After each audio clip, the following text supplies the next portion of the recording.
चंदन नगर में विमला काकी, जो कि गांव की सबसे बुजुर्ग औरत है, वो चौपाल पर बैठकर हर रोज बच्चों को कहानियां सुनाती है। सभी बच्चों को विमला काकी की कहानी बहुत पसंद आती है। वो रोज चौपाल पर बैठकर विमला काकी की कहानियों का आनंद लेते। अच्छा बच्चों, तुम्हें पता है हमारे गांव में बहुत पहले एक नरभक्षी दानव रहता था। उसके लंबे लंबे नाखून थे, बड़े बड़े बाल, बड़े बड़े दांत और बिल्कुल एक भालू की तरह था वो। विक्रम, देख जरा, सभी बच्चे विमला काकी की कहानियां सुनकर मस्त हो जाते हैं। हाँ भाई, और रात में हमें सोने नहीं देते। फिर दोनों बच्चे हंसने लगते हैं। अच्छा, अब वो दानव कहाँ है? अब वो दानव हमारे गांव के कुएं में है। क्या, कुएं में? हाँ, हमारे गांव के कुएं में।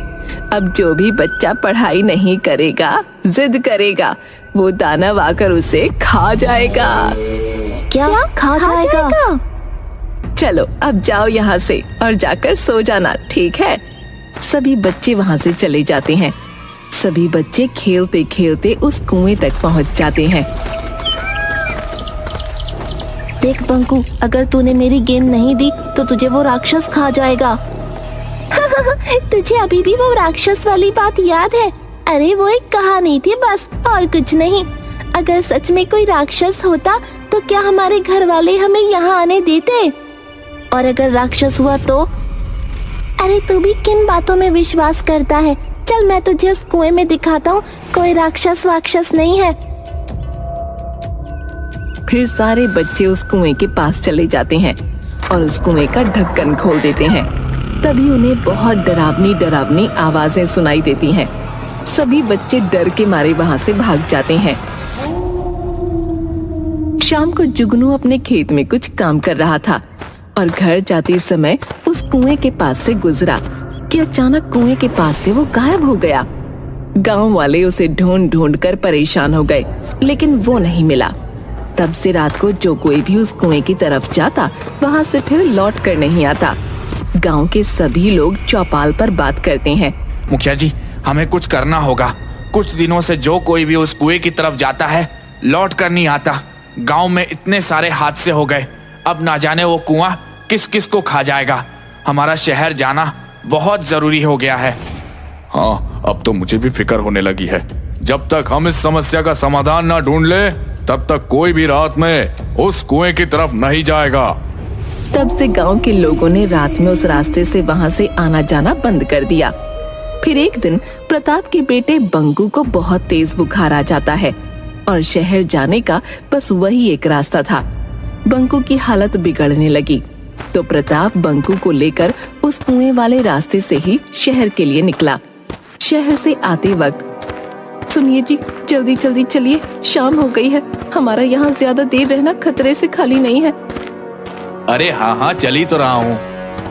पिताजी, क्या सच में इस कुएं में कोई राक्षस रहता है? हाँ बेटा, लगता तो ऐसा ही है, पर अब जल्दी जल्दी चलो।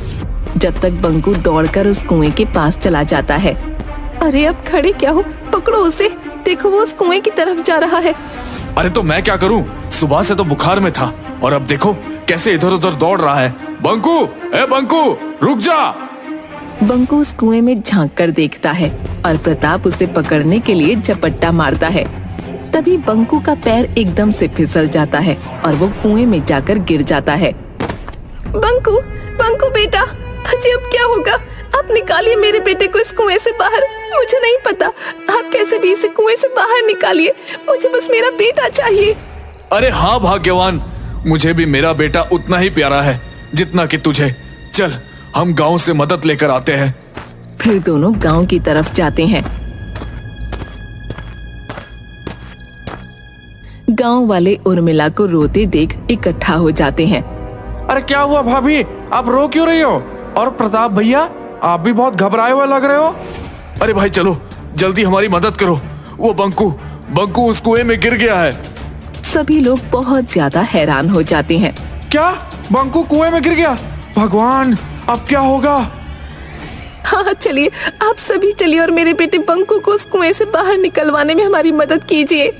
नहीं नहीं बेटी, इस वक्त तो कोई भी गांव वाला तुम्हारी मदद नहीं कर सकता। तुम्हें पता है ना कि उस कुएं के पास रात को कोई नहीं जाता है।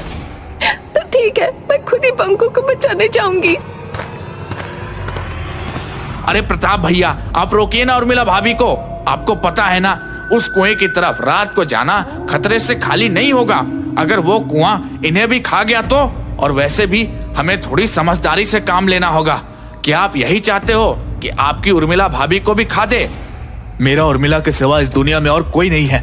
मैं उर्मिला को उस कुएं की चंगुल में फंसने के लिए नहीं भेजूंगा, और अपने बेटे को बचाने के लिए मैं खुद ही उस कुएं में जाऊंगा। प्रताप उस कुएं की तरफ जाने लगता है। रुक जा बेटा, जितना प्यारा बंकू तुम दोनों को है उतना हमें भी।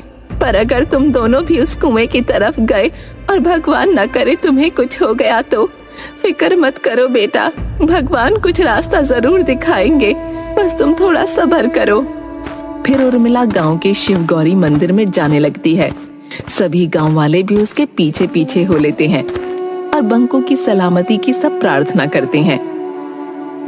दूसरी तरफ बंकू, जो कि उस कुएं में गिर गया था, लेकिन किस्मत से उस दिन पूर्णिमा थी और वो राक्षस गहरी नींद में सोया था। अरे, कुएं में किसी के खर्राटों की आवाज आ रही है। वो आगे चलकर देखता है। उसे एक दानव सोया हुआ दिखता है। अरे बाप रे, इतना भयानक दानव! कहीं ऐसा तो नहीं कि विमला काकी की कहानियों में जो नरभक्षी दानव था ये वही हो? मतलब विमला काकी की कहानियाँ सच थीं। अगर ऐसा है तो ये दानव तो मुझे कच्चा चबा जाएगा। मुझे जल्दी यहाँ से बाहर निकलना होगा, पर निकलूं कैसे? यहाँ से बाहर निकलने का रास्ता कहाँ होगा? बंकू उस राक्षस को देखकर बहुत घबरा गया था। मुझे माँ और पिताजी की बात मान लेनी थी। माँ और पिताजी बाहर जाने किस हाल में होंगे, और ये कुआं इतना गहरा है कि चढ़कर निकलना नामुमकिन है। मुझे कोई रास्ता दिखाओ भगवान। वो आसपास बाहर जाने का रास्ता देखता है।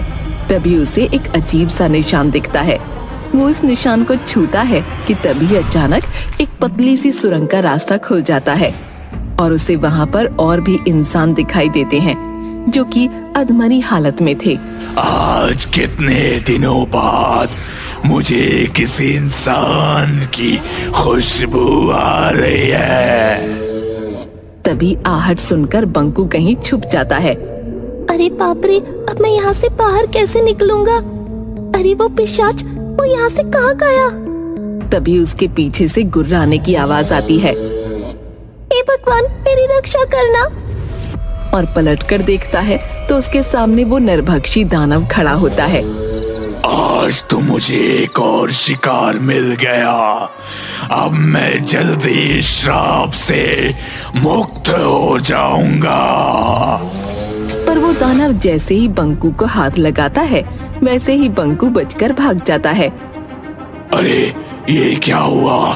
कहाँ गया वो? फिर दानव उसकी खुशबू सूंघकर उसकी तरफ बढ़ने लगता है, पर बंकू पास पड़े हुए कीचड़ को अपने ऊपर लगा लेता है ताकि दानव को उसकी बू न आए, और फिर सुरंग के एक कोने में जाकर छुप जाता है। फिर सुरंग में फंसे हुए लोगों से पूछता है। अरे काका, आप यहाँ सब कब से कैद हैं और इस दानव ने आपको खाया नहीं? अरे बेटा, अगर ये दानव मुझे खा लेता तो मुझे तड़पना नहीं पड़ता, पर जब से इस दानव ने मुझे कैद किया है तब से मैं रोज रोज मर रहा हूँ। ये दानव थोड़ी थोड़ी करके हर रोज हमारी जान खींच लेता है। ये तो बिल्कुल विमला काकी की कहानियों जैसा ही है। बेटा, तुम यहाँ से निकलने का जल्दी ही रास्ता ढूंढ लो, नहीं तो यह दानव तुम्हें भी तड़पा तड़पा कर मार डालेगा। नहीं काका, मैं आप सबको ऐसे छोड़कर अकेला नहीं जाऊंगा। दूसरी तरफ उर्मिला और गांव के सभी लोग मंदिर में बंकू की सलामती के लिए प्रार्थना करते हैं। हे भगवान, मेरा विश्वास है आपके रहते वो राक्षस मेरे बेटे का बाल भी बांका नहीं कर पाएगा। तभी वहाँ एक अघोरी साधु आ जाता है। तुम सब मारे जाओगे, तुम में से कोई भी जिंदा नहीं बचेगा। सभी गांव वाले उस अघोरी की बात सुनकर दंग हो जाते हैं। आप कौन हो बाबा? और आपको पहले इस गांव में हमने तो कभी नहीं देखा, और आप ऐसे क्यों बोल रहे हो? इस गांव पर बहुत बड़ा खतरा मंडरा रहा है और तुम में से कोई भी जिंदा नहीं बचेगा, कोई भी नहीं। बाबा, आप बड़े पहुंचे हुए लगते हैं। कृपया आप मुझे बताएं, मेरा बेटा पंकु सही सलामत है ना? ऊपर वाले के मर्जी के बिना कुछ नहीं होता। तुम्हारा बेटा उसी राक्षस की कैद में है। वो राक्षस किसी को भी जिंदा नहीं छोड़ेगा। क्या? पर वो राक्षस हमारे गांव में कैसे आया? और हाँ, वो सबको क्यों मारना चाहता है? वो राक्षस इसी गांव का एक आदमी था जो कि किसी संत के श्राप के कारण उसी कुएं में दानव बनकर रह रहा है। उसने कई साल शिव जी की उपासना की और खुद को बहुत ही शक्तिशाली बना लिया, और अगर वो 11 इंसानों की बलि देगा तो वो और भी ज्यादा शक्तिशाली बन जाएगा, और फिर वो उस कुएं से बाहर भी निकल सकता है। क्या क्या? पर बाबा, उसे मारने का कोई तो तरीका होगा ना? तरीका तो है विमला बहन। आप अभी उस राक्षस को मारने का तरीका इन गांव वालों को बताइए। आप विमला काकी को जानते हैं? हाँ बेटा, ये बहुत ही जाने माने अघोरी है। पर जब से उन साधु ने उस आदमी को श्राप दिया था, तब से हमारे गांव में कोई भी संत और साधु नहीं आया। पर कौन था वो आदमी, और उसे ये श्राप क्यों मिला? वो आदमी सभागन का बेटा था। उसने एक साधु की गाय को मार के उसका मांस खाया था। तब से उस साधु ने उसे श्राप देकर उस कुएं में बंद कर दिया था। दूसरी तरफ बंकू वहाँ से बाहर निकलने का रास्ता ढूंढने लगता है। तभी अचानक उसके सामने वो दानव आ जाता है। तो तू यहाँ पर छुपा हुआ है चूहे? तूने मुझे बहुत भड़काया है। अब मैं तुझे कच्चा चबा जाऊंगा। दानव बंकू को पकड़ने के लिए आगे बढ़ता है, पर बंकू बचकर फिर से निकल जाता है। दानव गुस्से से बंकू के पीछे पीछे बढ़ता है और बंकू उससे बचकर आगे निकल जाता है। दौड़ते दौड़ते बंकू एक पत्थर से ठोकर खाकर गिर जाता है। बंकू उस पत्थर को ध्यान से देखता है तो पत्थर के पीछे नागफनी दिखाई देती है। तब वो उस पत्थर को खोदने लगता है। अरे शिवलिंग, और ये भी इस कुएं के अंदर। हे महादेव, आप मेरी और यहाँ पर कैद बाकी सभी लोगों की रक्षा करना। तभी दानव वहाँ पहुँच जाता है और वो उसके मुंह से आग के गोले बरसाने लगता है। बंकू बचते बचाते उस चट्टान के पीछे जाकर छुप जाता है जहाँ पर वो दानव सोया हुआ था, और दानव के आग के गोले की वजह से वो चट्टान टूट जाती है। उस चट्टान में से एक त्रिशूल निकलता है। उस त्रिशूल को देखकर दानव डर जाता है।